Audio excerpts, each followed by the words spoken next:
Well, my next guest has worked hard to promote interfaith tolerance and education in the Arab world. Rabbi Marc Schneier is the president of the Foundation for Ethnic Understanding, and he joins us now from New York. Great to have you with us, Rabbi Schneier. And as we heard earlier, for the first time, an Emirati citizen will be taking part in the very moving memorial service at Auschwitz. How significant is that for you?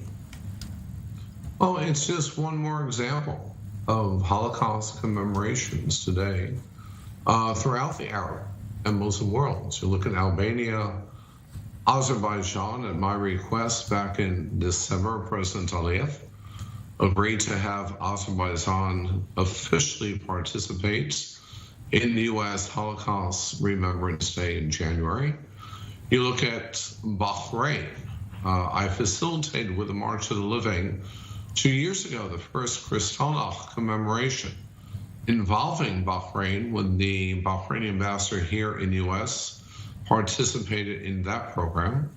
You look at countries like Turkey. I will be speaking in Washington tomorrow at the Interfaith Iftar at the Embassy of Turkey, where I will highlight the role that Turkish diplomats played during the Holocaust in saving Jews.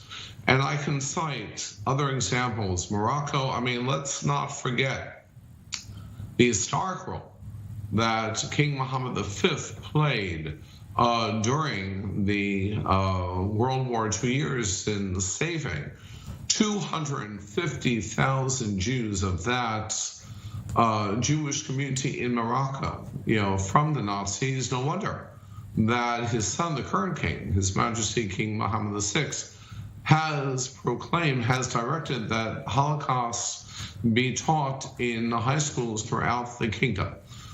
So there are so many wonderful examples of more and more Muslim majority in Arab countries now embracing and recognizing the importance of Holocaust commemoration and education. And it is, of course, customary to say never again on Holocaust Memorial Day. Yet today, a survey of young Israelis shows that a quarter of them are very worried that there will be a second Holocaust. What are your thoughts on that? Well, again, I'm a limited partner. I live in New York. You are the general partners living in Israel, but as a limited partner, I am buoyantly optimistic. I just witnessed, I helped facilitate, as you know, the meetings between President Herzog, President Erdogan. I've seen the transformation in Turkey. I see an authentic rapprochement and reconciliation between Israel and Turkey.